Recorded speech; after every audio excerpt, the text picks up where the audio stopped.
This is a story all about how my life got flipped, turned upside down. And I'd like to take a minute.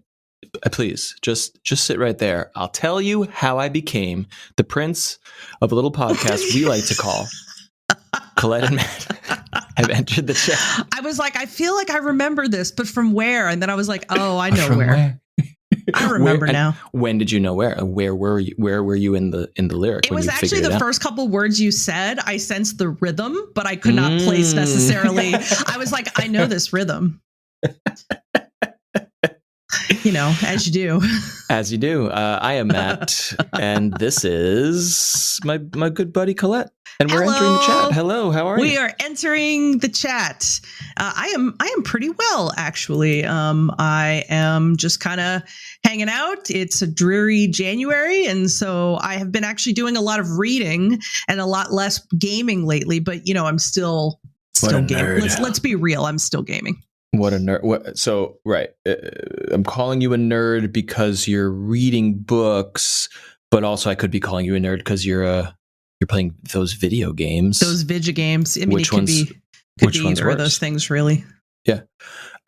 We were chit-chatting before we hit the record button, and I meant to say, or we were getting to a point where I was going to say, like, I feel like I have not sat down with you in a 4,000 years because of the holidays, right? And scheduling this and that, and we were checking in here and there about what we were going to talk about and record, but I feel like it's been so long, and I'm glad you're doing well. I do too. I really do too. And I was telling Patrick right before we were getting ready to start. Like, first of all, I was like making dinner, and like it was just weird. Like, I turned around and I was like, "It's 6:55. What the fuck?"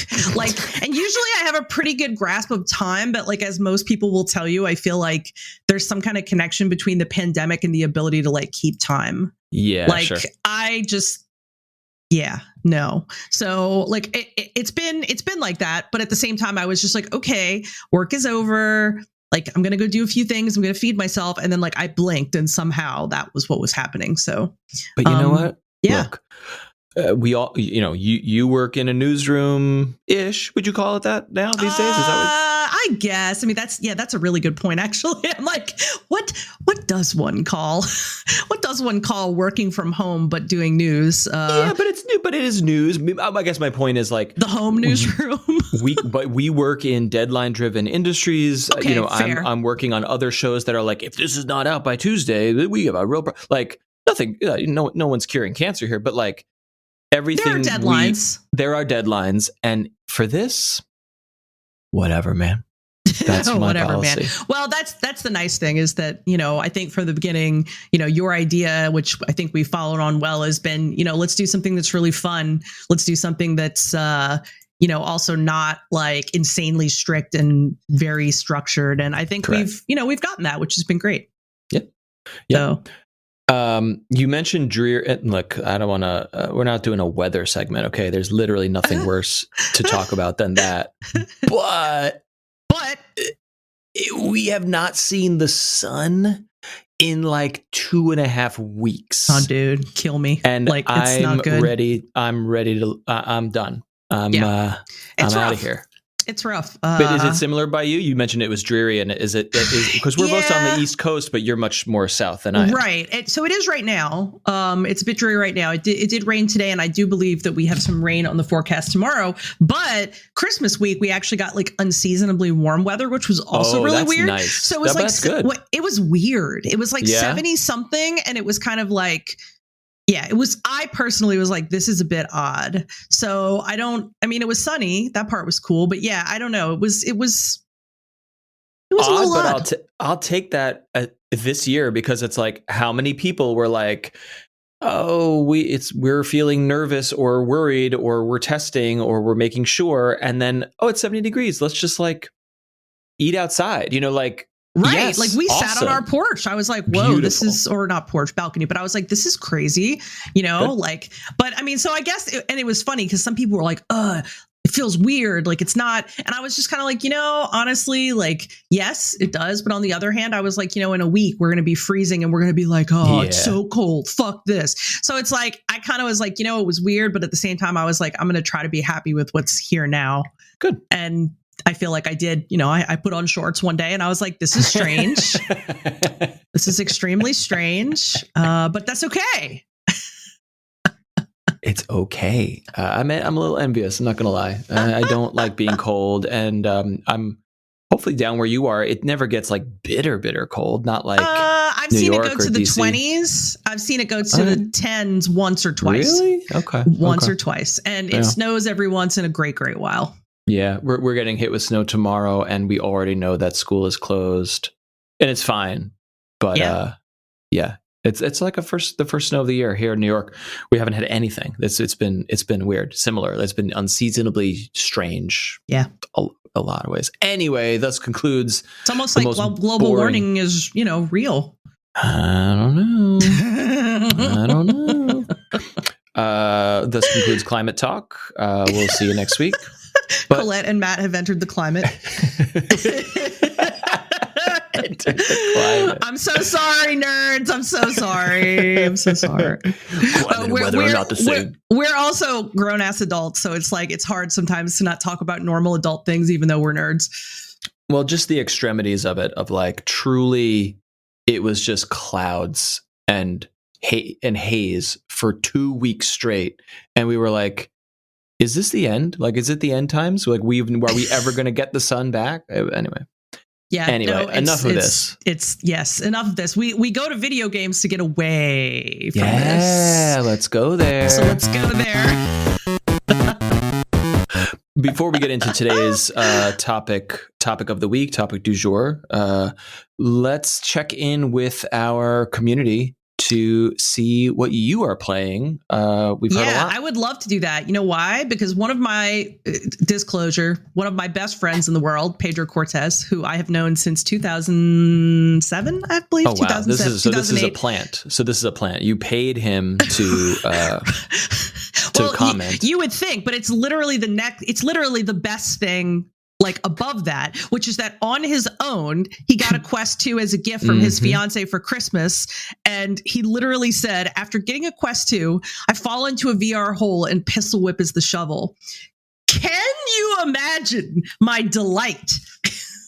That's a great phrase, by the way. I've never heard, and this was the shovel, like that turn of phrase. Is that a common euphemism is the wrong word, but that's funny. I've not heard it before, but I can say two things. Number one, Pedro is very funny, and number two, he also used to write for my toy blog that I used to have back way in the Destructoid days, which was called Tomo Pop. I had a toy blog that I founded in the network that was like kind of a combo, a mashup of the designer vinyl collector community, which, was like Bear Bricks and stuff, and the Japanese toy community, because they were super segregated. And I was like, it'd be really cool if they could all hang in one place.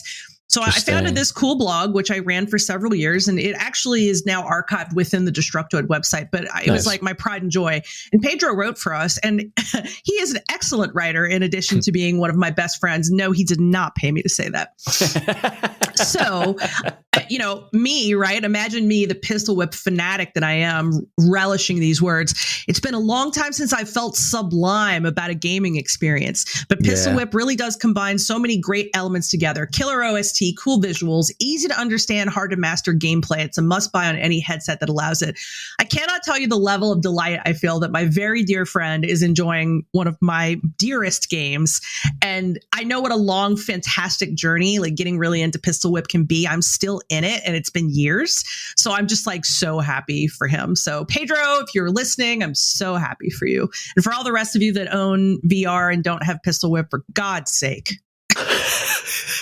just go buy it. For God's sake, truly. I'm so sad I actually can't play it right this second because I have a back issue that sometimes gives me sciatica. Let's now talk about how old Colette is. But at any rate, every once in a great while, problems, we're covering everything. We're covering every boring ass old topic. But anyway, long story short, I have some sciatic pain right now, and while I'm waiting for it to heal, I definitely can't pistol whip. So I'm like, man. And yeah, I'm like, man, like I'm starting to get to the point where like some of my scores are in like the top 50 like world. And I'm like, I'm gunning for those, like that top 10 in some of these scoreboards, but I can't try right now. And double insult to injury, like, you know, I assume you'll get a little rusty if you're not practicing on the regular. So even when you feel up to getting back in there, are you, maybe you're not cracking the top 10? It's really funny that you say that. I'm sure you've heard the phrase, you know, once you learn how to ride a bike, right? You never forget. Yeah, but this is like, I can ride a bike, but am I going to do the Tour de France? You know, if I'm out of the game for 2 weeks, like that's for competitive people. Okay, but here's the difference between pistol whip and the Tour de France. The longest pistol whip level is 5 minutes and change. Okay. Yeah, but I'm saying, but you're talking about top 50, top 10 in the world. This is like a speed runner getting a hand cramp and not speed running for 2 weeks and then getting on the horse again. You know, I'll tell you, I've worried about that, but I've come back in and my scores are really not anywhere. They're not anywhere near as hit as you would think. Okay, good. And like one piece of advice I got from someone who has been number one on the leaderboards of pistol whip, a very lovely person, was that he always has to warm up. Like he has to play a while before he gets his groove. So I just assume that when I play, I'll find my groove, but it'll be there. It'll be waiting. Great. Waiting for me. Love that. I have more ideas and thoughts around this whole topic when we get into the meat of the show for later. So I'm eager to talk to you about that. We have an email. I'm going to dip out of the Discord for some email. Good day. Wait. Can you just pause for a second so I can do something really nerdy? Okay. The email. Okay. Is that Homestar Runner? Yep. Yes. Thank you. What? I mean, okay. Sorry. I'm sorry the show is over now, but like, can we just enjoy and appreciate and give some praise to this amazing animated thing that was like a billion years ahead of its time, and I know it sort of still exists and comes out every once in a while, but God bless Homestar Runner and that all those things and characters and merch and like this is pre-YouTube, you know, this is a fucking Flash website from 2002 something. I'll look it up. So great, and I'm not going to go on and on, but it was so fucking great to be around for like stuff like that. So great. Yeah, to be part of the internet culture before internet culture was everything mainstream it was everything. Honestly, this is making me want to like reach out to them and have them come on other shows or this show, like, because like truly, okay, wait, I have to look. January 1st 2000 22 years ago, Homestar Runner debuted to an internet that was not ready for it. 22 years ago. I had to think about how old I was. Anyway, let's go on. An email has come in to have entered the chat at gmail.com. Good day, Colette and Matt. It's me, Guitar L. Hermé. The latest episode, number 38. This email's from a little while back because you and I have not gotten together in a little bit. Yes. Number 38 with Sky Berkson was pretty rad. So I got some time off to listen to it. Thanks for not talking about Mona Lisa's NFT and the metaverse. Never. Hope Colette is 100% recovered from the cold. You were sick one of those weeks. That's why Sky jumped in to co-host. Guitar says, I've thought lately about the so-called attention economy and how such 21st century shenanigans are affecting my life. He says, I'm not even 30, Christ. I'm just interjecting here. Like, yes, I think about this stuff often. He goes on. Like Colette, I am trying to live less digitally and go Marie Kondo while not trying to go Kaczynski. I guess he's saying Ted Kaczynski, blowing everything up. They say if you have too many signals on site, everything becomes noise. This must have been in response to you saying, like turning off notifications for apps, getting rid of certain apps, doing less social media. I like I think we were talking about really that. like that. I like that a lot. Guitar says her story sounds a lot like an ARG. Do you folks like ARGs? I think Sky was talking about her story. Action RPGs, I mean, the answer to that question is a resounding yes. I mean, you are a huge Diablo head, and I have played that and similar. Wait a minute. Is he saying ARG? ARG? Like ARG? No, ARG.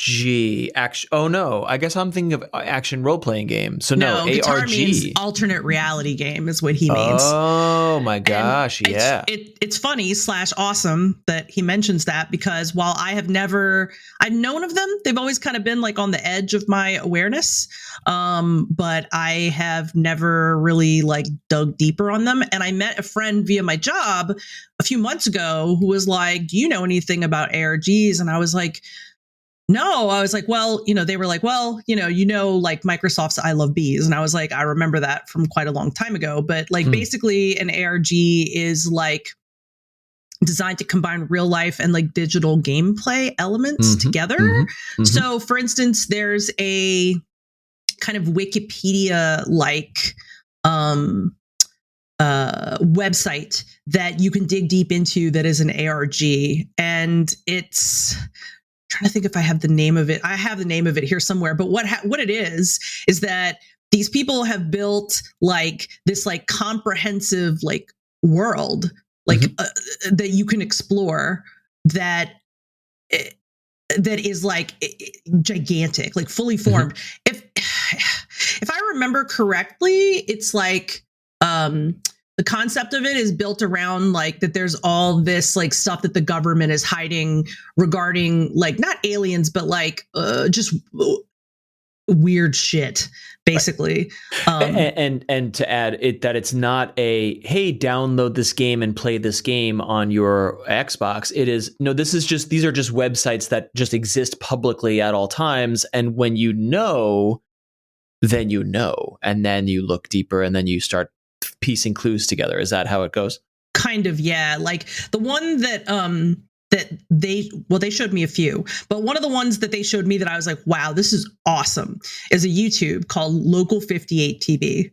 And so it appears to be like a series of videos that is on a local channel that no one watches called Local 58. Okay. And so there are 8 videos. There's not that many. And gosh, I don't even really know how to put into words, but I mean, I guess I would call them horror, or like they're just so creepy. And like the great part about them is that there's no context, there's no explanation. It's just like, online. Yeah, you just do you watch know them. Roughly when were these uploaded? Like what year-ish are we talking? They were, roughly. I think around 2015 is when they started. Yeah. A web cartoonist made them. And I don't know if he made, but yeah, it's basically like footage of a fictional public access television channel. Yeah, that's great. I love that premise. Yeah, like I think that the concept, and to me it kind of rings the bells of like a little bit of stuff like Paranormal Activity, like the first one, right, where like you're watching it and you're like, is this real? And like, I don't know if I'm wrong, so correct me if you remember, but I think when Paranormal Activity first came out, they didn't indicate whether or not it was fictional. I'm super out of my depth with the horror stuff, but that's right. I forget. My memory of that concept was for Blair Witch Project. Right. And I think one or both of those, the creators did not indicate right off the bat, like, this is not real. Like Blair Witch was like, we found this footage in the woods. Here's your movie. Good luck. And it was like, whoa, is this real or not real? And it was one of those back when we were a lot stupider about that stuff. So like, it's basically kind of like analog horror is what I like that term. That's an interesting term. Me too. So I didn't really know that much about it, but like if you ever have a day where you're like, I'm really bored on the internet and I don't know what to do with myself, like this is a really good thing, I think, to like to get into. Local 58 is what it's called. Local 58 is, they're pretty short and they're pretty like grainy videos, so that kind of adds to the whole thing. Totally. But since Guitar asked, concept. I wonder maybe Guitar even would want to like contribute some ARGs that might be that the community might like to check out. But these are the only two that I actually know of. I know there are many though. I guess because Sky was talking about her story because it was very it's a lot of video. It's a game. Like I don't know that I'd call it an ARG actually, because it is a self-contained game and the game itself has video footage, like it's told through videos, like I think he was saying like surveillance videos or interrogation videos. Right. So it is a game in that style. But to me, and I'm not an expert, an ARG is like, oh, I found this thing, this video, this webpage, this something in real life. I have the perfect explanation for what an ARG is. Mm-hmm. Let's go back to the X-Files and let's pretend that Fox Mulder ran a website. That is a definition of what an ARG is. You'd be like, wait, what?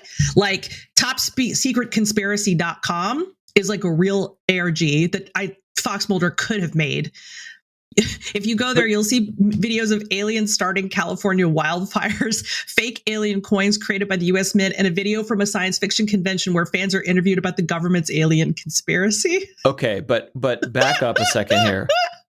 Now, my knowledge of ARGs is that they are typically, not always, but they tend to be tied to another product or form of media. So my question for you about this, and I'll give you another example, is like this X-Files thing. Is that a real thing? And point being, Fox Mulder's not a real person. He is a character. And therefore, the writers of the X-Files would create a website and an ecosystem and a community around fictional content that feels real, but it is fans know it's connected to the show, and they're trying to uncover clues to reveal, what's going to happen in season 8 kind of thing. Is that what we're talking about here? That's definitely kind of some of the gist, I would say. And like the reason I bring that up is because like the Fox Mulder reference is because I feel like there's something about ARGs that has kind of a wonky certain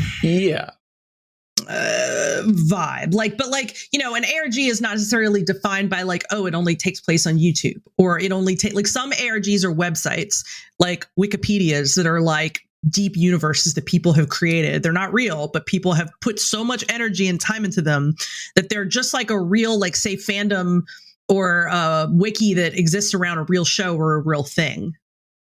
Which that element fascinates me because, it doesn't have, it's missing some of the elements that other, I don't know if you could even call it games, media forms have. Yes. A lot of imagination goes into it, I think. Yeah. So I'll add two. I love this conversation, and I'm so glad. Thank you, Guitar, for this, for opening this can of worms. Two things, and one is brief. I'm a fan of No Man's Sky, and the backstory, as most people who follow gaming knows, is that it came out in 2016 and just did not deliver, was very disappointing. And then it had its player. Some people stuck around, and I kept on with it because I liked the potential of it. But the developer went dark. Like they were getting so much flack and blowback from the community and the press that they just stopped communicating. All their socials went dark and they vanished. And everyone just assumed that's it. I never attribute malice to. Even at the time, I did not personally attribute malice, but people were like, "Well, they got our money and now they're gone." I would think that, to be honest. That's cynical, and I don't blame anyone for thinking that, because disappearing was probably not the greatest look in hindsight. However, I don't mean to relitigate that, but then. A year, some length of time later, things started bubbling up on the internet. Very I don't remember what started it. Cryptic tweets, little bits and bobs on Reddit and whatever. And what emerged was an elaborate ARG called Waking Titan, which was dribbling lore and clues and hiding different bits of information about the game, which everyone thought was done and dead, all of a sudden was like, oh shit, what is this? And it was like, and people, the community turned back on, basically like reactivated, started putting these clues together, and it went on for a long time. And it happened across multiple updates to the game, but like people were assembling like images and decoding codes, and they were suddenly seeing like images of planets with rings on them, and we're like, oh my god, they're going to be ringed planets in the game, holy shit, new stuff. And picked like images of ships, and there was a whole like backstory with like a guy in a lab with a hamster. I don't remember like the storyline of Waking Titan, but like they chose instead to be like, hey guys, we're back, to drip feed an ARG to the community. And I was riveted because it was like, holy shit, they're going to come back and deliver on what this game was supposed to be. And it took them 3-ish years to really make it all happen. But that first update, I don't remember what it was called, Atlas Rises or something. It brought like monumental changes to the game that was like, oh, it wasn't like, oh, we're back with some bug fixes. It was like, oh shit, you can build bases now. Holy shit, you can drive vehicles on the planets now. And the ARG was spectacular. And so, and I know Valve has done them. So all this to say, to, you know, back to guitar, like the idea of an ARG tied to a fictional universe or a movie or a game that I love, I'm very passionate about, is catnip to me. It's my jam. I'm really excited by the community that gets jazzed around that. Yeah, I think it's incredibly cool, and like to me, it just is very different than the kind of media I'm used to consuming. So, like when I had this conversation with my coworker, I then turned around and talked to my husband about it. And he's like, you've never seen Marble Hornets? And I was like, what is that? What is that? So he sent me to YouTube to watch Marble Hornets, which is also a horror series. Okay. But it's an ARG web series that was inspired by Slender Man. Okay. And basically Marble Hornets, this is how old Marble Hornets is. The first Marble Hornets video was posted on YouTube, yes, but then it was shared on the Something Awful forums. Uh-huh. That's how old it is. And the vibe of it was basically that like it follows this guy who is trying to find out what happened during the filming of this unfinished movie by one of his friends. And basically the footage just looks like it was all shot while they were trying to make the movie. And it just gets weirder and weirder and weirder. And you're like, wait, what? Anyway, they made like over 100 episodes of Marble Hornets. So I didn't finish it. I gave up at some point. That was my next question of like, and I was like, I think I watched maybe 30 or 40 of them. And then I was like, you know, as cool as this is, I can totally see like how if they were coming out, you might have waited for the next episode. But like having that many to watch, I was like, I'm going to just like flip forward and see what happens. But like, it's amazing. I mean, like, but was it interactive or was it just like, here's the next video to watch? Yeah, you just watched.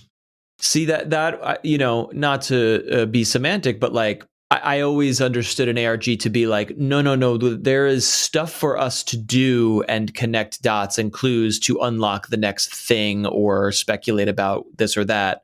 I think it could be that, but it also could be like a thing that you explore and read through or watch, but don't necessarily do anything to affect. Mm-hmm.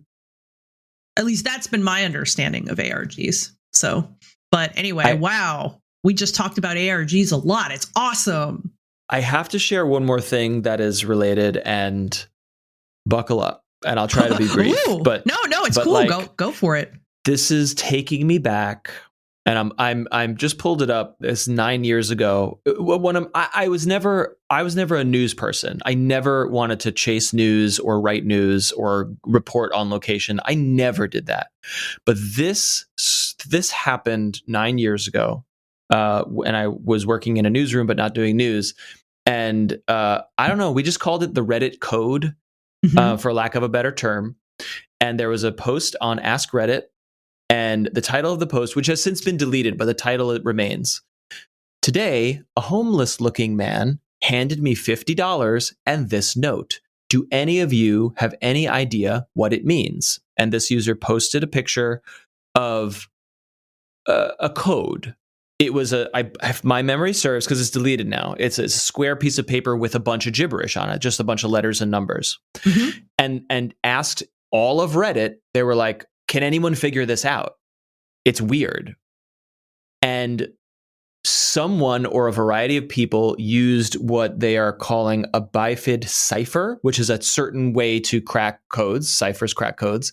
They cracked the code, and the code said something like, and I'm not remembering because I don't see it. I'm having trouble finding the articles that we wrote, but it was like something like, "Hey, if you crack this code, I have more work for you. Like, come find me here." Okay. And so, like, a huge contingent of Reddit, who's distributed all over the world, is like, holy shit, is this the CIA? Is this marketing for the new Batman movie? What's going on? Are you going to meet the guy? What are we doing? And so we're in New York, and the whole thing was unfolding in New York. So we contacted this guy, and we were like, yeah, let's cover this. Let's get the next clue or whatever. And so he went somewhere to get the next clue, and he got it, and then Reddit deciphered it, and the next clue was like, I see that you're getting help from other people. Ooh. And that's like against the rules or something. So like, if you want to do this, you better meet me here. And so we fucking went to the place with cameras, and other New York Redditors were showing up because everyone was like, what's going to happen? Wow. And so we were there on the scene with the guy who was doing this stuff, who was decoded, who was like the guy who got the clues. And then we were on location, and it was the next clue was supposed to reveal itself right at a certain time. And then this like strange old man like walked through the street where all these crowds were, and he looked around, and he like got spooked, and he like kept walking. And we were like, is that the guy? Is he part of this? Is he just a random dude? We don't know. Like, we didn't know. And then the guy, who was young, he was like a kid, maybe in his 20s or mid 20s. He then updated his post like, internet people are like threatening my family. Like, we assume like shitty troll people were like, found his number and were texting him death threats because this whole thing was like blowing up.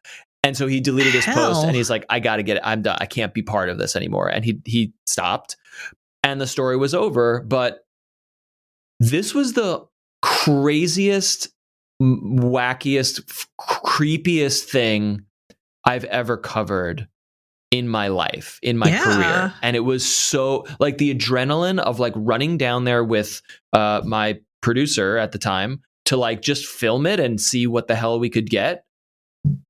Wild. It was wild. And I'm so glad that this question brought this back. Yeah, because I guess that, I mean, wouldn't that be considered an ARG? If it was connected to the prevailing theories, three prevailing theories that the community and that we, as doing the best journalism we could do, all speculative, was like, A, it's just a weird homeless dude having fun, being creepy. Sure. Maybe.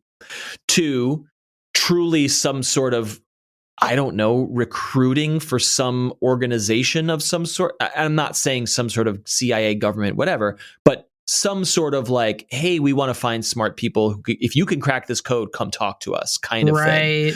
Or C, was it marketing? There was some, I'm pretty sure there was a Batman movie coming out very soon and was premiering at a nearby theater, and we're like, oh, is this connected with that? But that's all we could figure out, and then it just died on the vine because he got spooked. Yeah, wow. Rightfully so. That he bailed out, but fucking fascinating. Well, it does make me wonder if that's what you experienced, you know? I mean, I'm not in any way promising that I fully understand ARGs. I really only started hearing more about them very recently from this friend, and I was just like, whoa. So, yeah, but maybe it kind of makes me think that I should look into more of it. I love it when you find it, and I like the spontaneity of it, of like, oh, what's this? And then, you piece it together, or that an online community pieces it together. Anyway, thank you, Guitar. He says, thank you so much for your time and attention. Much love from your Brazilian fan. We love hearing from all different parts of the world. So, I love this. In the interest of time, what do you say we get into some games here? Yeah, let's jump forward. Let's go on. What have you been playing in your holiday haze? You were recovering from some ailments, and so it's been a while since we've caught up, and maybe there's been some game time in there. Yes. For you. Well, so I've had a couple of different things come across my plate.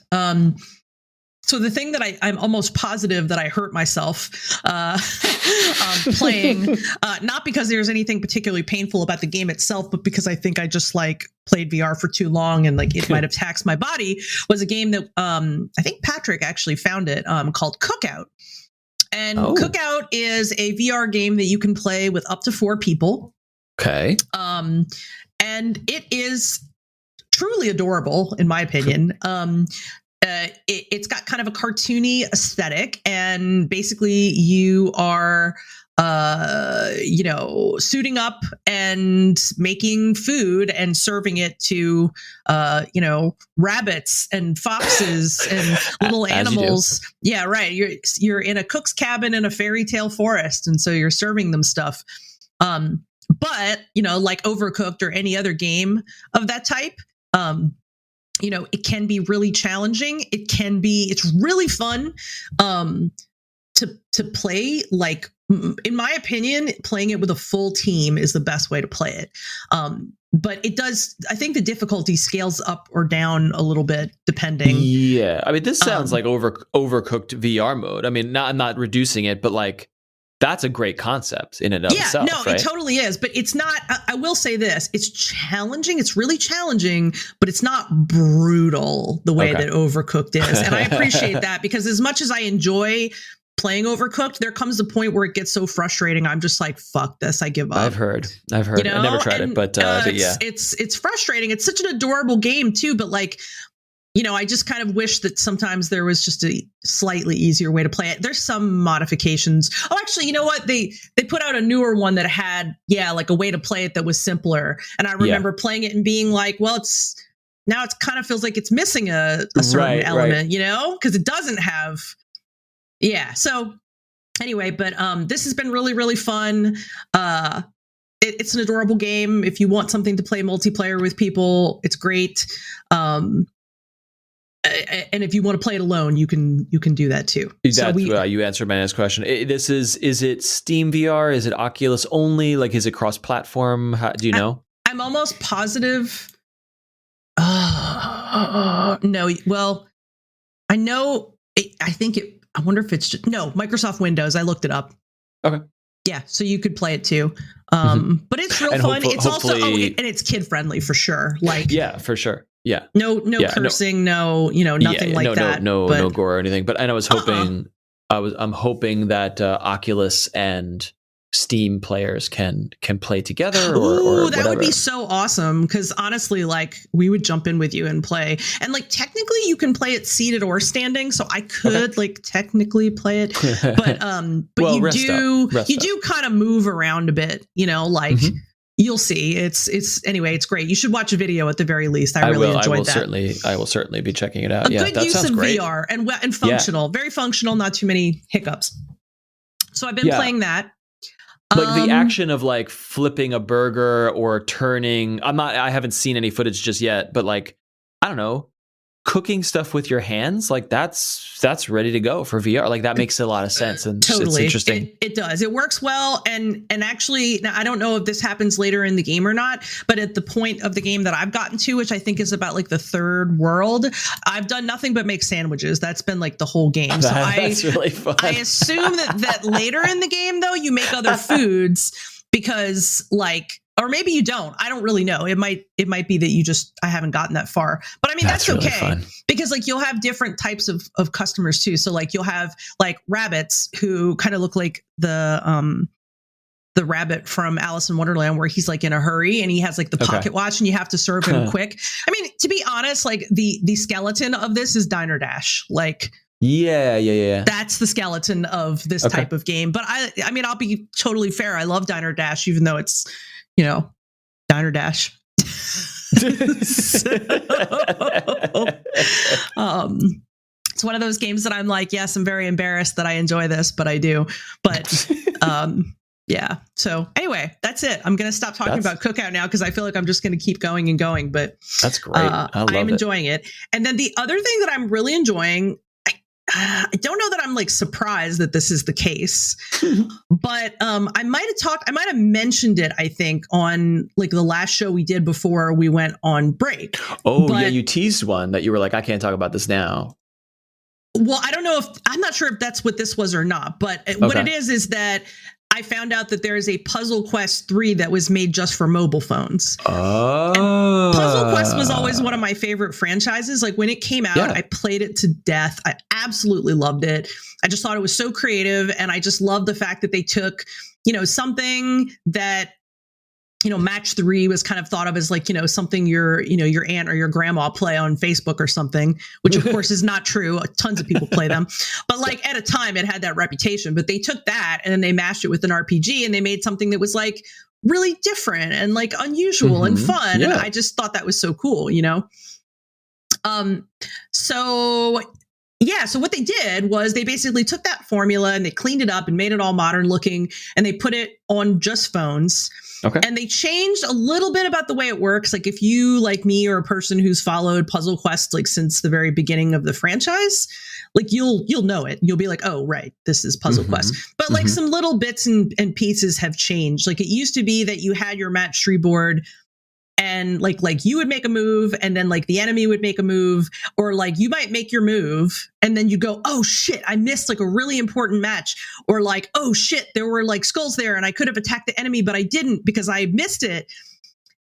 And now you are the only one that interacts with the board. For whatever reason, the enemy gets a turn, but their turn doesn't like affect. It's not part of that mechanic. Right. It doesn't affect your board, which is like. Is that good or bad? I think it's a little of both, to be honest, because on one hand, like there was like okay, I gotta, like sometimes you would make a move in order to make sure that there wasn't a match for the opponent.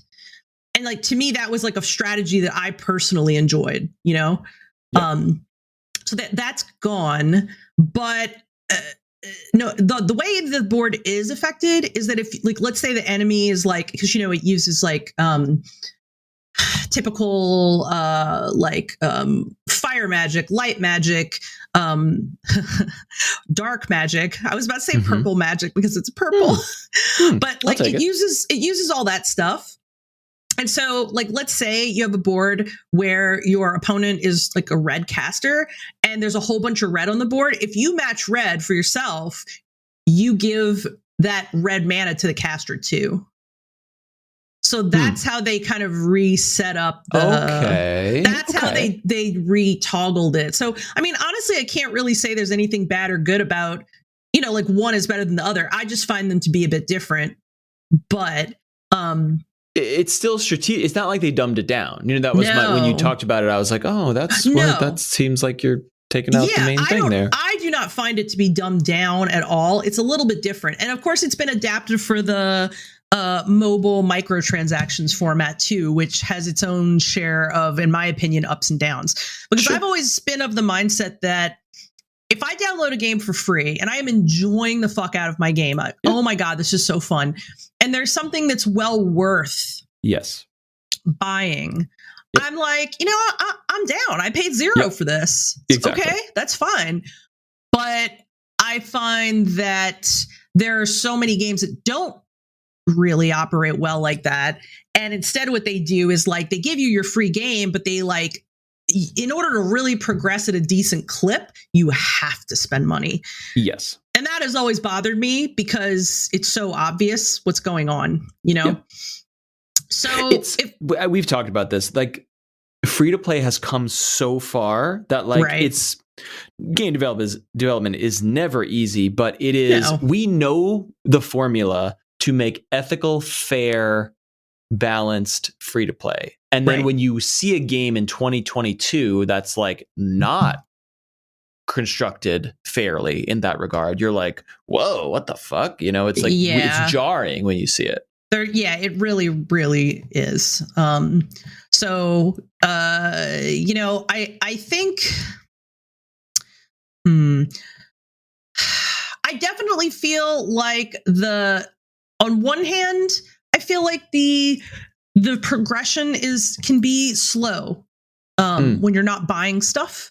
Right. But on the other hand, I will say that maybe this is just me, the groove of the fun of Puzzle Quest is in there, and they give you so much to do.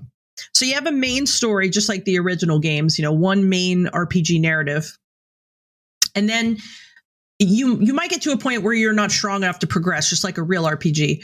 So then you can be like, oh, well, what else should I do since I can't progress in the story right now? You can go and do side quests. You can go and you can redo battles. You can go to dungeons. You can do all this side stuff that makes it so the game really never runs out of stuff for you to do. So the freaking mobile games that are you can play for this long, but then they kind of force you to stop because of whatever, oh, you only have this much energy to spend a day or whatever. They didn't do that. Yeah, this model appeals to me because I don't mind if I'm liking a game, like you said, if I'm really having a good time. I don't mind grinding. I don't mind grinding to try to be like, hey, what if I didn't pay $5? What if I just spent 2 hours on this? You could. It would take longer, but it's what's my rush, Exactly. So it's there you go. Would I like to be a big badass and kill everything I touch with one hit? Well, yeah, but then I'm just going to push through the rest of the game really fast, and I'm not really going to necessarily, get anywhere great. So exactly. I personally am having a lot of fun with it. It kind of, and I don't know if you've ever had, I'm sure you have, a mobile game where, every day you kind of have your little niche of time where you're oh yeah, I'm going to go and play some of this game that I enjoy. And maybe it's just a kind of relaxing habit that you have. Totally. That's kind of what Puzzle Quest is for me right now. So at some point I'll be I just want to flop on my couch and play my little Puzzle Quest for a while. And maybe I'll open some chests and maybe I'll, go forward a little bit or whatever. But and then there'll come a point where I'm okay, I'm tired of matching and I'll close my game. Totally. And then maybe the next day or 2 days later, I will. But there is it launched last year in March. And so it's not brand new. I'm just coming to it a bit late because I completely missed hearing about it. I was just looking it up at least in the Android store, and it's saying early access. Is it still kind of under development? Maybe.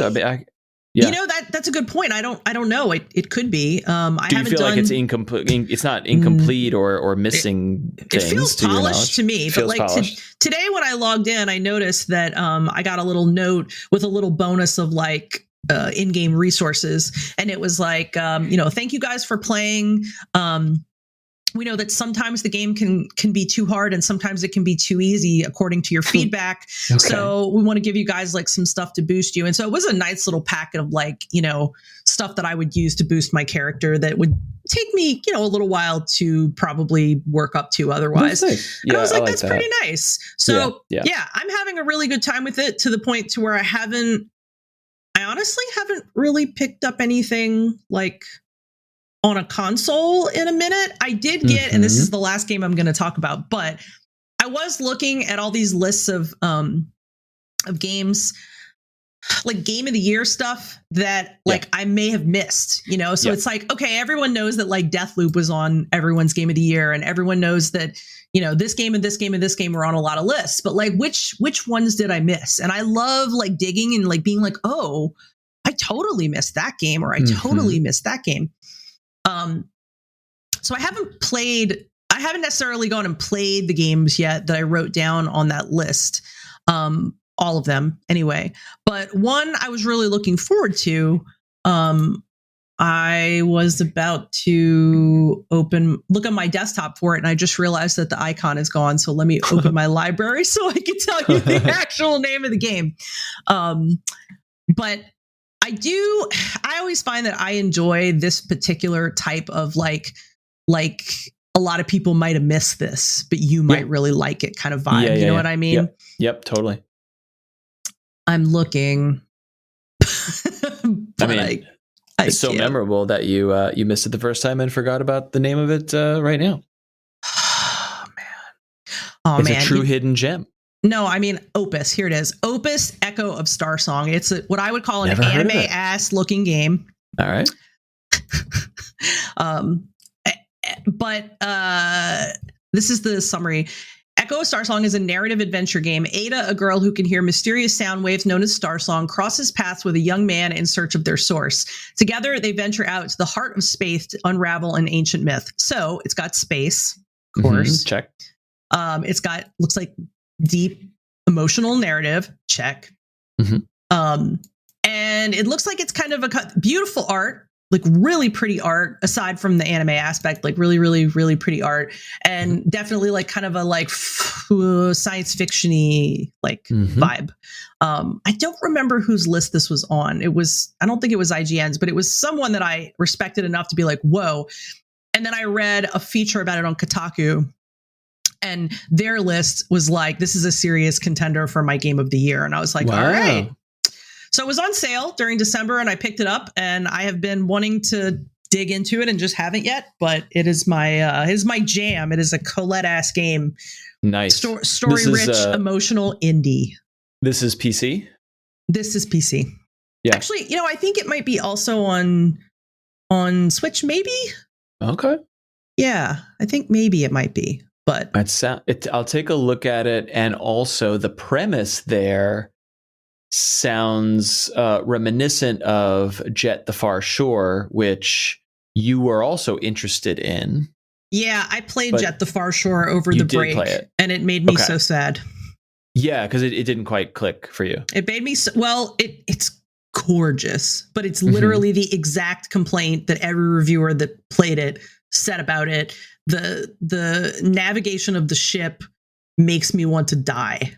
Right. Like, it's so awkward.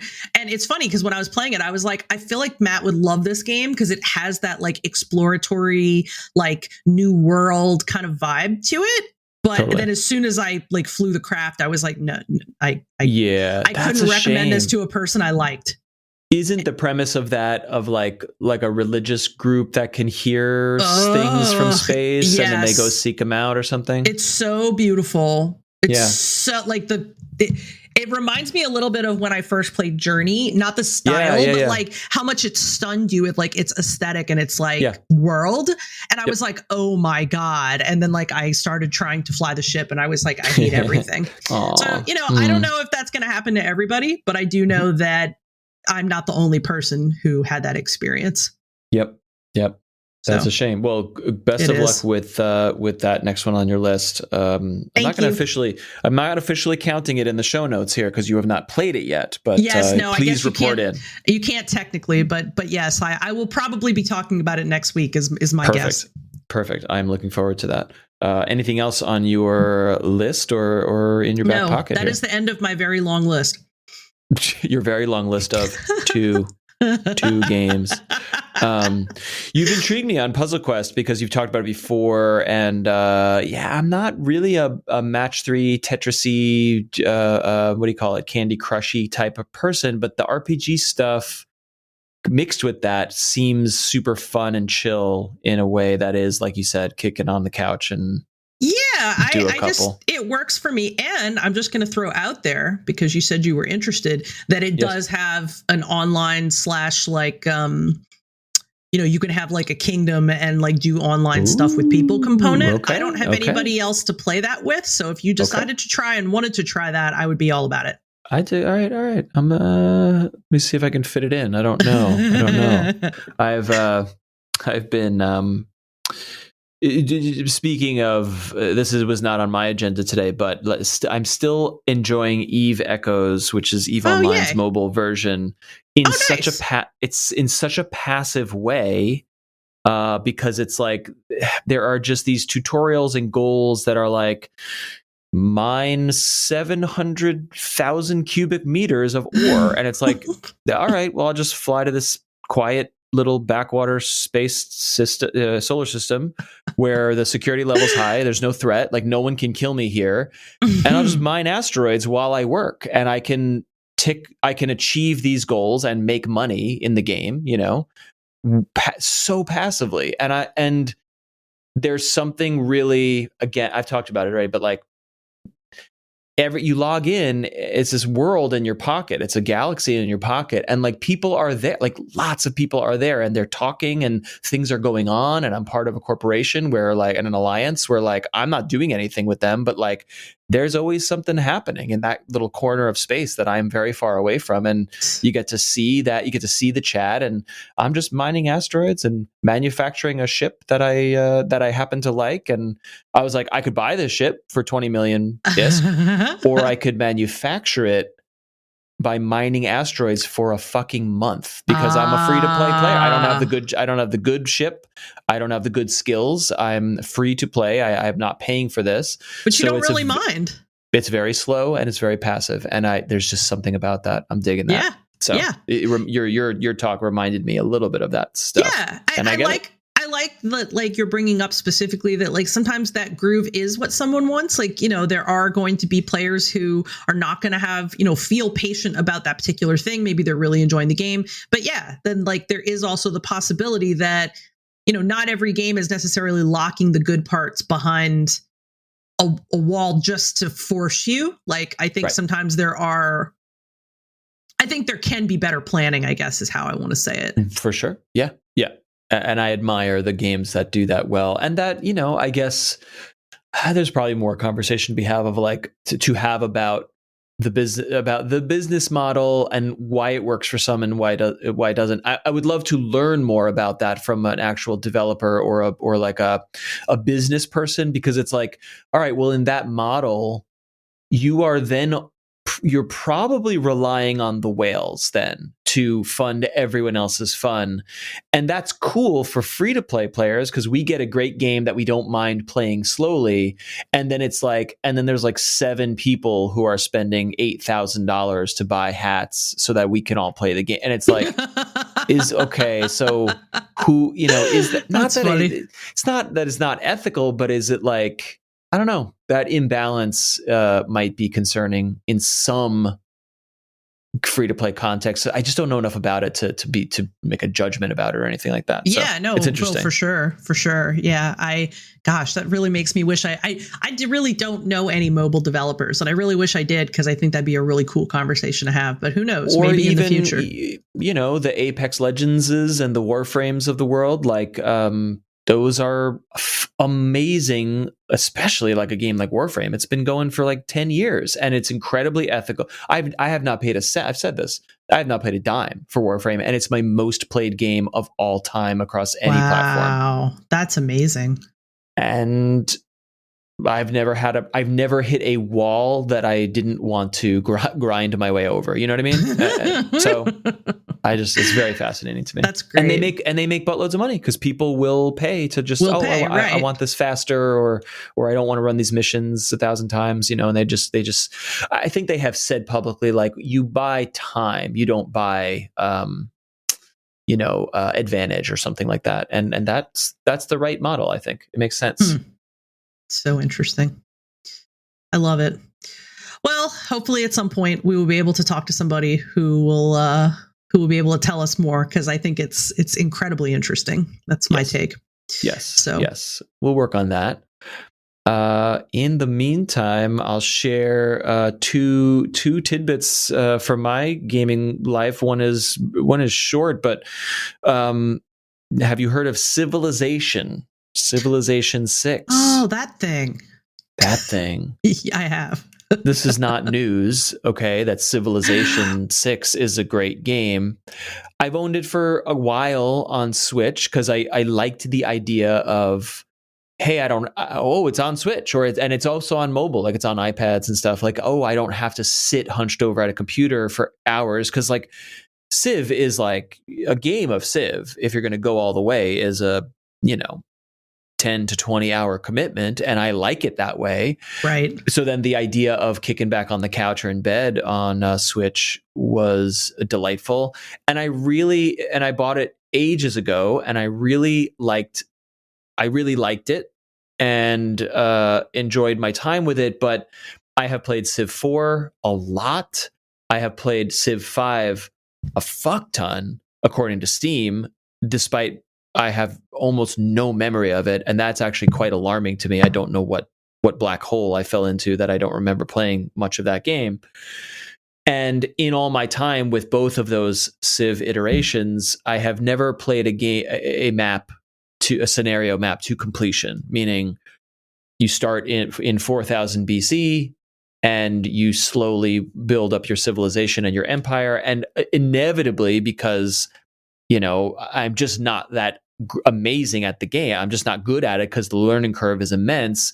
You'll hit the like Renaissance era or the early modern era, and like you're just way behind your competition, and your neighbors don't like you, so you're constantly at war, which means you don't have the resources to get ahead on technology, which means your culture is suffering, and it just becomes this hole that an experienced player would know how to strategize and manage. But like you play 20 hours and you're like, I don't know, I've never been here before, so I don't know what to do, and then you sort of give up, or you get bored, or you get frustrated and you stop. And then like 3 months later, you're like, oh, Civ, let me try Civ again. And the cycle repeats.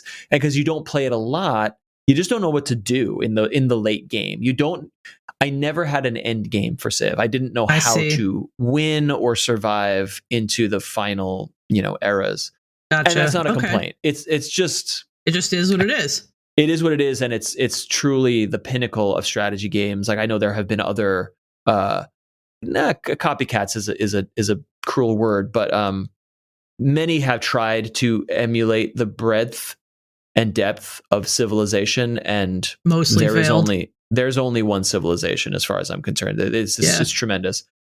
And so I had the great fortune of, I've been, the Switch has been my primary gaming platform for like 3 months, because it's very cold and I just want to curl up on the couch while my wife watches television, and I'm just going to be playing something on Switch. Right. And that's been awesome. So I'm not playing PC games, but I'm craving the strategy. And I was like, let me try Civ. And so I fired up Civ 6 and chose Egypt, which is a very Cleopatra from Egypt, very trade focused and commerce focused. So you can sort of, each leader and each Civ has certain predispositions. So if you build your strategy accordingly, you'll have like if you start out with Egypt and become a warmonger, like you're going to have a bad time because there's no like bonuses for the troops or whatever. But if you make a lot of trade routes, you're going to ramp up your cash and your culture and your religion or whatever pretty quickly. So I played to her strengths, and then bizarrely, what I realized as the game progressed was like the two civilizations that were on the same continent with me were like super chill with me. They were like, oh, you've got a navy? I've got a navy. We're friends.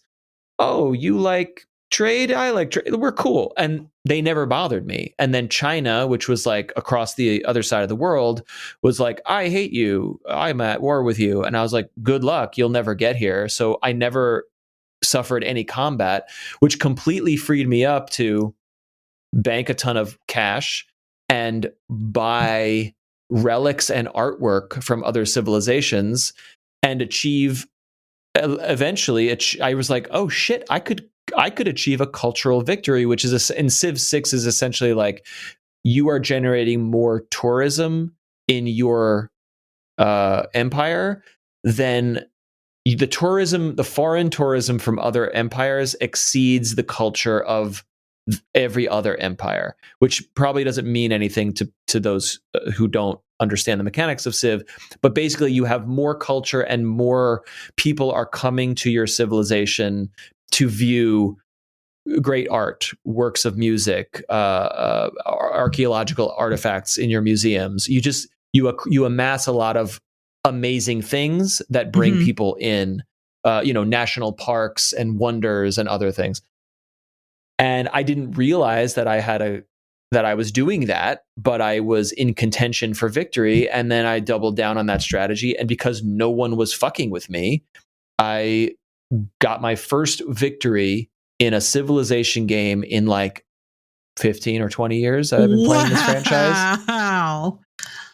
It's a total fluke. But wait a minute. Well, I'm sorry. Go on. I'm going to ask you a question. Go ahead, please. So what you're saying is your first victory in all this time. So you have continued coming back to it even though you haven't had victories. Because like it's fun, it's cool to win the game, but like the appeal of Civ to me is just its complexity and its depth and its strategy and I always say this, the emergent gameplay. Like you launch a map.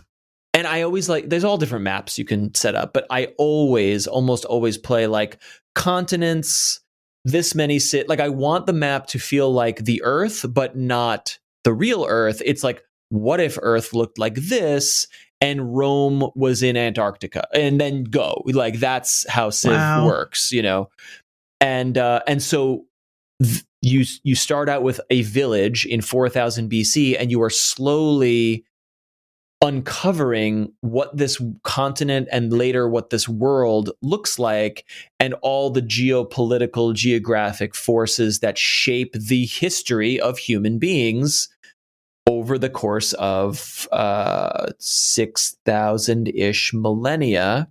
Wow. And I don't care if I win or lose because that's just cool. You know what I mean? Like that's why I'm here. Yeah. So it was weird and fun to win the game for the first time ever. Yeah. But also due to a total fluke. It was really dumb ass luck. But it was cool. You know what was nice though was like, oh, now I understand what a cultural victory is and how to achieve it. I'm sure I'll never do it again, but at least I know the mechanics now because I was able to like do it at the final stage. Right. And that was helpful. That's pretty damn cool in my opinion.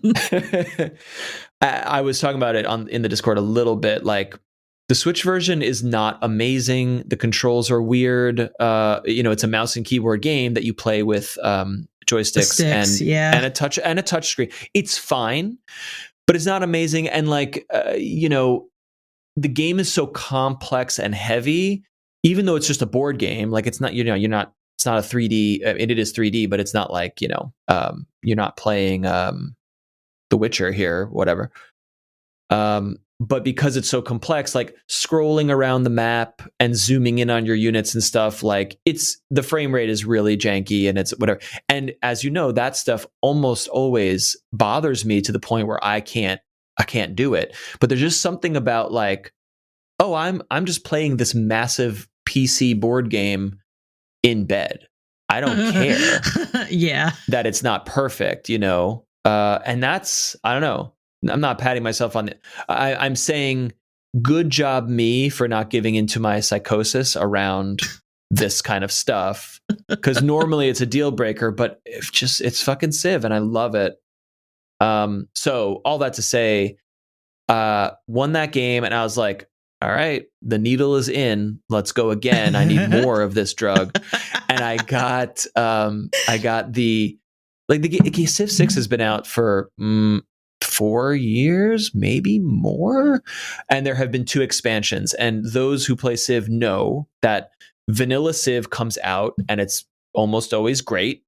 And then they add the expansion pack on it. And it's like, oh, now it's amazingly great. And then they add the final expansion pack on and it's like, okay, now it's complete. Now this is the Civ for all time until the next Civ. You know what I mean?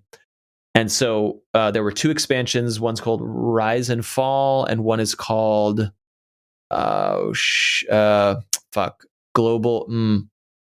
It's escaping me. I'll look it up later. Global. That's really global. That's a very unusual. What is it called? Name. What is it called? Oh man. What is this? What is this? Rise and Fall and Gathering Storm. Gathering Storm. Okay. It's always interesting to me when you talk about Civ because I know that it's not my type of game, and I think you and I have had this conversation before actually, like when the other person is so very excited about a game that their pure excitement just kind of makes you want to go look at it anyway. That's kind of how I feel when you talk about it. Look at it and you know what I'll say, because it's so old and I think the strategy tends to be like, oh, we'll put this on sale for $5 in a humble bundle or a Steam sale, because then we know the hardcore hardies will get hooked and buy the expansion, which is exactly what I just did, of course. So like if you can grab it for like $5 on Steam and then give it a shot one day, try that. What else? The thing that is a shame really is that it is so complicated, and if you don't have the language of previous Civ games, the mechanical language in your mind from previous Civ games, you will be completely lost going in. There is a tutorial that I either played a long time ago or skipped because I already knew, and then there's a guide that you can set that's like, are you new to Civ 6 or are you new to Civ? And I think if you set it to the lowest setting, it will hold your hand pretty well. Okay. My complaint is that in every Civ game, there's a Civilopedia built into the game, which is like, oh, wait a minute. Okay, so if I generate culture from a trade route, what does that mean? And you go into the Civilopedia, and it's like a Wikipedia for concepts. It's like, what is culture? How do you accrue it? What does this unit do? What is this special thing for, the Babylonians, whatever, this special building or something?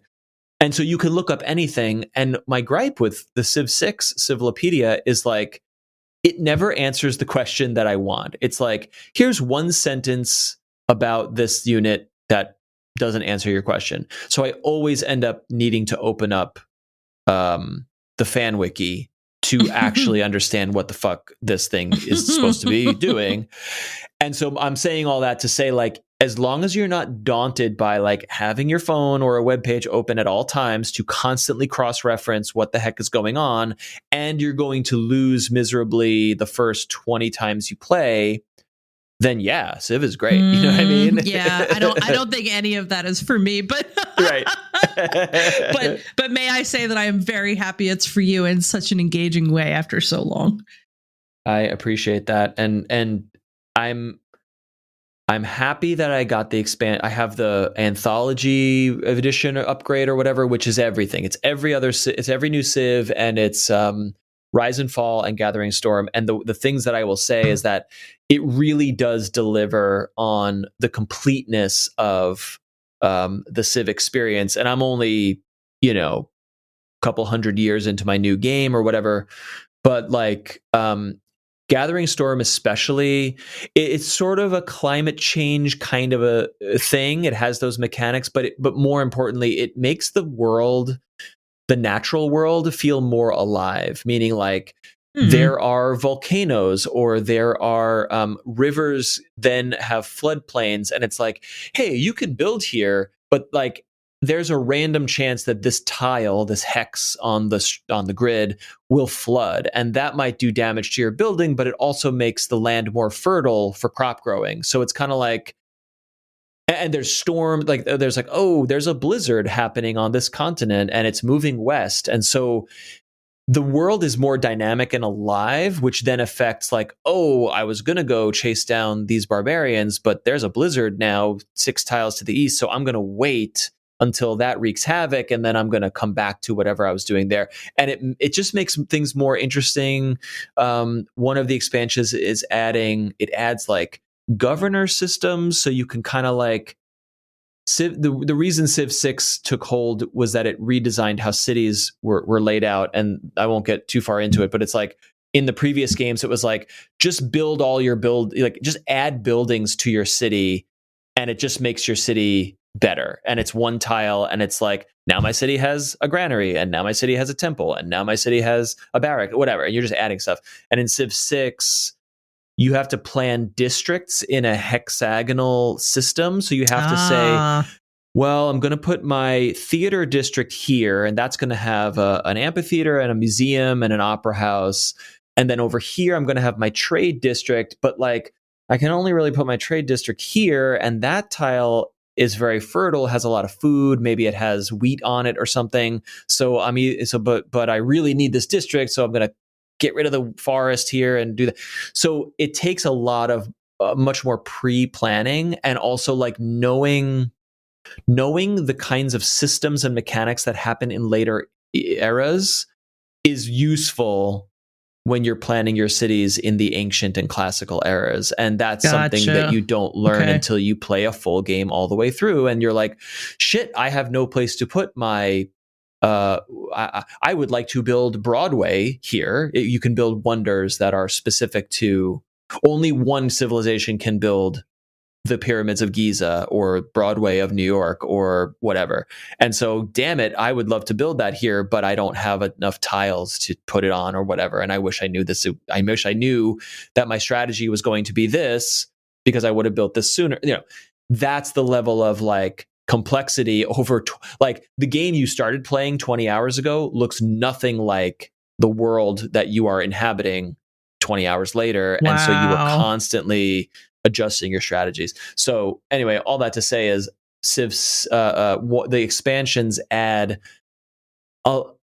additional layers of specialization, such as you can add a governor. There's points you accrue that's like, now I can install a governor in my city who will keep those citizens more loyal to me, but each different governor has different perks. Like this governor will make you more diplomatic with the city states, and this governor will do this. And then so now you're like specializing each city to meet your strategic goals. And it's overwhelming, but I'm like, oh yeah, I could see like these expansions change how you play the game deeply. It's not just like, oh, this is a layer on top. It's like, oh shit, the tendrils of this new layer dig deep into the bottom layer. So now I'm playing all differently because there's all this other stuff to think about. And it's great if you love those kinds of games. It is worth getting all the way down into the rabbit hole for me anyway. So cool. None of this is news to anyone who knows this game, but I will share that I'm enjoying it. That's great. And then briefly, Honeybrew in our Discord, who has been sharing a lot of his gaming updates. Oh, there was an indie sale for Switch. Switch did the Nindy reveal, and then they put a ton of Nindies on sale, many of which I already owned or owned elsewhere, or were like, oh, that's cool, but I'm not going to play that kind of thing. Right. And there was one that Honeybrew recommended that I had always been like, I don't know if I need another one of these, but it was always looked good to me, and it was cheap. And so I was like, you know what? Yeah, I'll grab it. I'm going to do it. It is called Slime Rancher. Are you with any familiarity? I've seen it, but I've never played it. Yeah, like I've clicked it many times and been like, this looks like something I would like, but haven't bought it because you know how many times do you go through Steam and be like, this looks like something I would like. I think I have something like 170 games on my wish list. Like I'm ever gonna fucking get to most of those games. But anyway, and exactly that, because this mechanically and aesthetically felt so similar to so many other games that I really like, I always looked at it and was like, well, I'll just play Subnautica instead, or I'll just play Stardew Valley instead. Like, I don't need to do this too. I'll just play the games I already have, or the other games that are sort of bigger and better than this one or something. That's always why I put it off. I've never really put it to the top of the list. But it was Honeybrew's recommendation combined with a great deal, combined with like, this is on Switch. So like I could just play it in the background. And if it's great, it's great. If it's not great, it's, whatever. Right. And I'm here to tell you that it is a great game. Cool. I looked it up and I think what happened was that I looked it up and then I clicked like, images so I could just see a bunch of pictures of it. Cause sometimes I'll do that if you're talking about a game. And the first thing I saw was that there's a Slime Rancher mug and it's pink and it just looks like the cute little pink Slime Rancher with its mouth open. And I was like, who doesn't need that? I don't even think, is that like in the game? Cause I don't even think I have that. The art, if you look at the actual art that's on Steam, in the very forefront of the picture, there's a pink slime that's got like a happy open mouth face. And it's that slime. It's darling. I will send it to you. But like now that I'm looking at the pictures again, I'm like, oh, it's so cute. Why haven't I bought this? Well, let me tell you why you really might enjoy it. And I don't have anything negative to say, but it's always like hey, do you like this kind of game? Because here's what you're in for, kind of thing. Yeah. And it's scratching all the itches for me because it is the monster capturing, farm raising stuff that you want from it's not a Pokemon thing, but it is definitely a Stardew thing.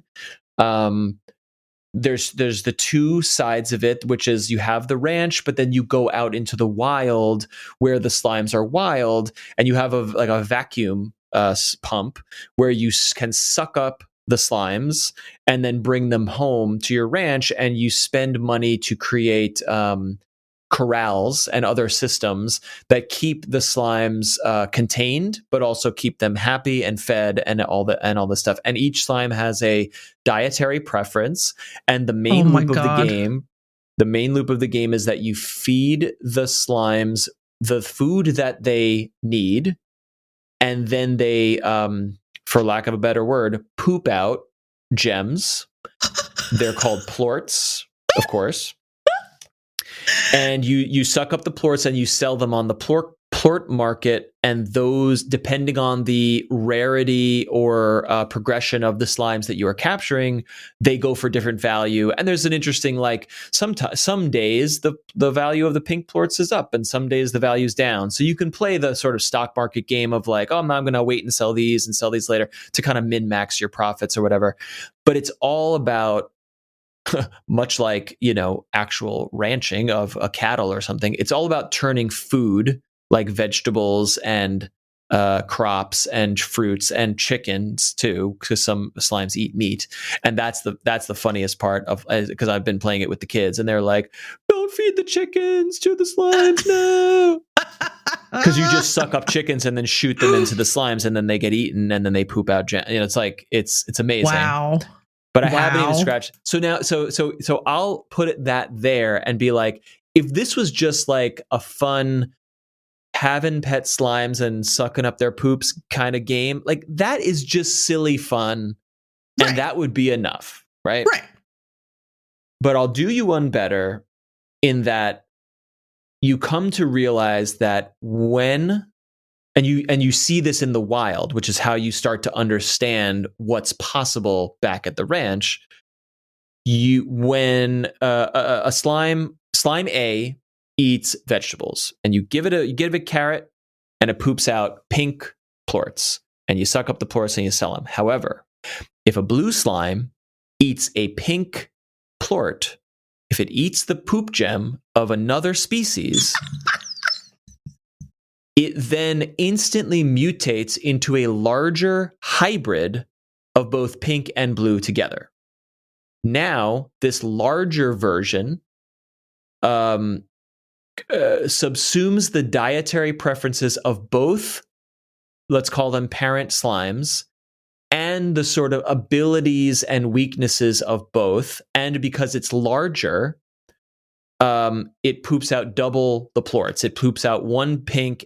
If you give it one carrot, it will poop one pink and one blue. So now you're turning one carrot into two plorts instead of one carrot into one. So you quickly realize that the larger ones are more efficient to make money. So what you start to do is essentially breed slimes to take on the characteristics of two different parent slimes. Okay. And this is notable because some slimes are very simple and harmless. Others are dangerous to you. Others cannot survive in the daylight. Others must be in a cave, not in the sun. And so as the hybrids take on the qualities of their progenitors, you then need to strategically plan your ranch so that these hybrid guys are in one cage, and these hybrid guys are in the other cage, and these guys are in the cave, and these guys are in the forest. And so now you've got a whole ranch popping of all these different hybrids, and that's really cool. Now, layer 3, and I don't think I'm spoiling anything too much here for you or for anyone who wants to play this game. If you want to discover this stuff for yourself, then maybe just end it here and don't go forward. But I must go on because I think this is really compelling and a good selling point for the game. You've got a hybrid slime that is now the combination of 2, right? And it takes on the properties of the first 2.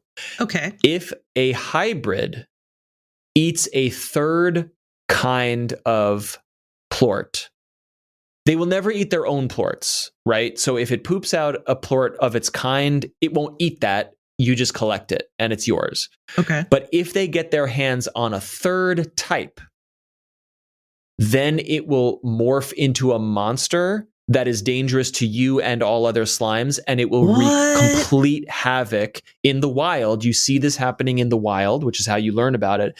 But if you fuck up your ranch and you accidentally let the slimes kind of go free range and they poop on each other and then they eat each other's stuff, your whole ranch can go kablooey very quickly. And that compels you to run a very tight ship or risk certain disaster. Okay.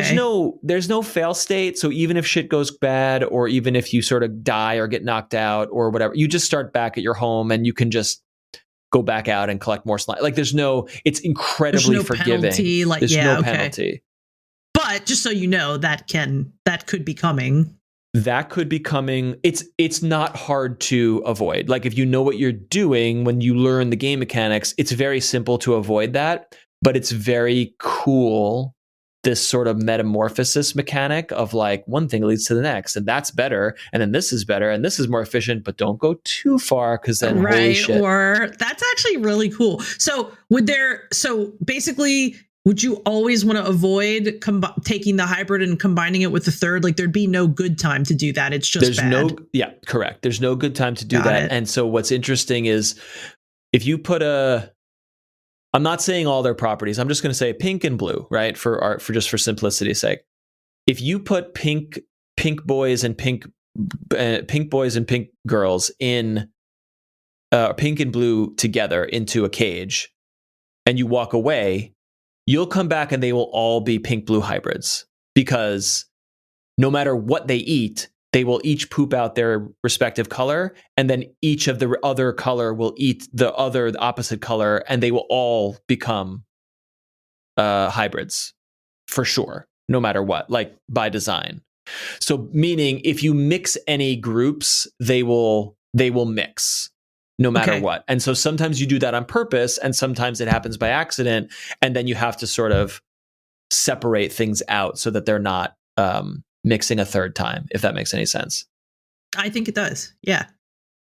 So my other question is, so when you accidentally do this and you combine the hybrid with the other slime and you make the big slime that's your enemy, is it still cute? It is no. It's not cute. I was like, do I have to come up against basically like I'm looking at the cover and I'm like, does it look like this, but it's giant and it wants to hurt me? Because that's really tough. That would be really hard. Also, another side note is that I insist that you call this episode the poop gem episode. The poop gem episode. Yeah, because you were explaining earlier and you said that phrase and I was like, the poop gem. You know what I just realized? What? We have not even talked about what we actually were going to talk about on this show, and that's good. That's fine. Because we got all the way down with ARGs. And I mean, look, if you want to go for another 2 hours, I'm ready. But no, I'm tired as hell, man.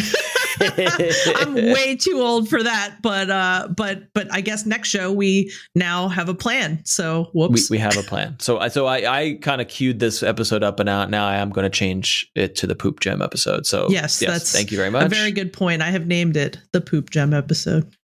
I'm not going to spoil any more because it truly is a lot of fun to discover other things. But I'll just say, like, again, raising cute slimes, and that's fun. You had me there. Oh, there's a whole slime breeding program going on. Wow. Holy shit. That's amazing. But then I thought that was it. And then there's other things you unlock, and a whole technological aspect of it too that you unlock, and all sorts of, dare I say, like Legend of Zelda-esque, like you go out into the wild and there are environmental puzzles and places you can't get to until you unlock certain things or get certain items. And it's like, where does this game end? There's so much to do. And it's that constant, you know why Stardew Valley is so great, is because it's not just growing crops. You go to the cave to get the resources and you try to get as far as you can. And then you come back and then you tend your farm and everything's cool. And then you go back to the village and you do more stuff. That is what's going on with Slime Rancher in a very deep way. And I was thrilled to see that, to keep getting more and more and more. The kids freaking love it. It is our like nighttime, mommy's still working and the dinner's made and we got nothing to do. Let's play some Slime Rancher to keep everyone sane for a little while. Right. Like that's our evening activity now. And it's so cute and silly that they will never not laugh at me shooting chickens into the sky, because that is the greatest thing you could do with your vacuum gun. I will also say, I got it on Switch again because of that sale, and it's fine on Switch. It does not meet my standards for performance. It slows down.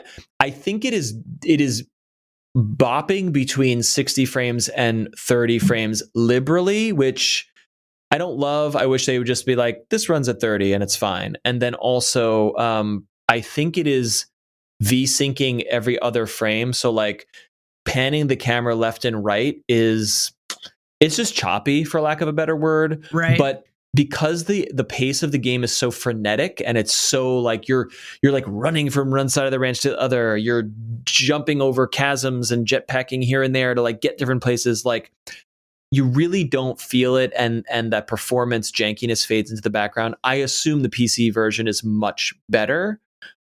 And especially playing portably on a small screen, you get past that. I don't think you would mind it.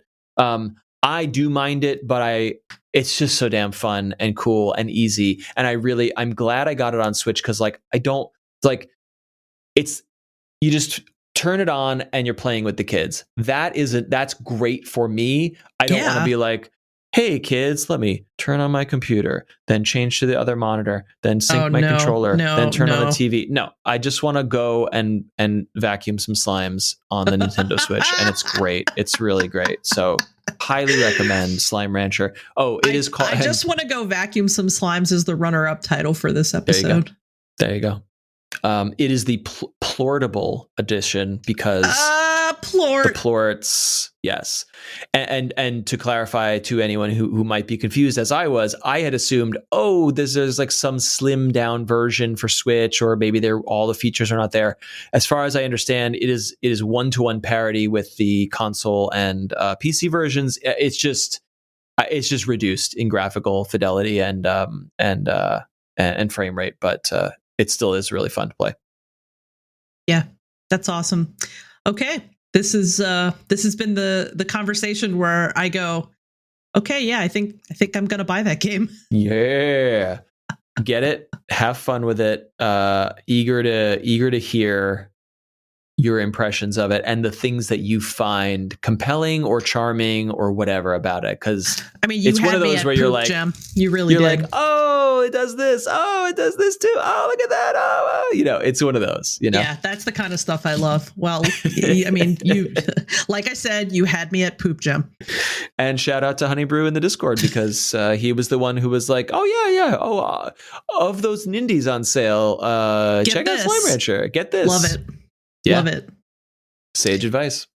Good times. Good times. Good times indeed. Thank you very much for listening to this nonsense. Our theme music is by Azure Flux, and our logo is illustrated by Just Call Me Katerina. As you heard, a mere email, a couple sentences, maybe a paragraph or two, changed the entire course of this conversation into some strange. It took us some strange places. So please email us. Have entered the chat at gmail.com to tell us just anything about what you're interested in, or what you would like to talk about, or what you are playing. And be sure to rate and review the show in your podcast app of choice. I was recently told Spotify has a ratings system in their app. You know, yeah. Welcome to 2005, I guess. Spotify, congratulations.